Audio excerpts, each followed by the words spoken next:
And one of the main things I try to do in any and all types of situations is to consider the circumstances. And that leads me to today's topic about the women who have served in the United States military, who are now veterans. I believe it is very important for us to gain a basic knowledge on any matters before we provide our input. So allow me to share a little bit about her story, the history on women serving in the military. I'm going to also share some of the obstacles we have to face, those misconceptions and stereotypes from our family, friends, strangers, or coworkers. These traits can also be related to people who never served in the military, because we all have journeys and have been perceived as one thing when we are really something else. And we all overcame certain obstacles, and the way we all overcame anything may help anyone regardless of where they've been. So here are some things we need to know specifically about women veterans.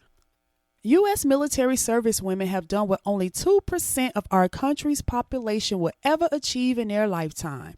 We have served, defended, and fought. Now, there was an article published in 2016 that brought forth public awareness on some of the biggest obstacles women veterans face in America.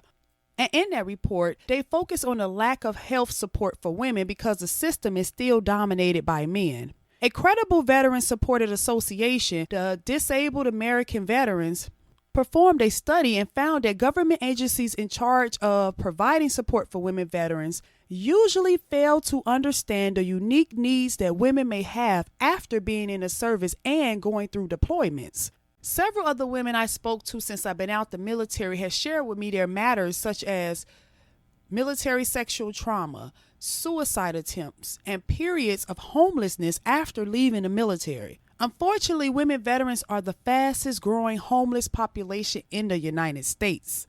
Over 33% of the 2 million living military women veterans have service-connected disability of major depressive and post-traumatic stress disorder.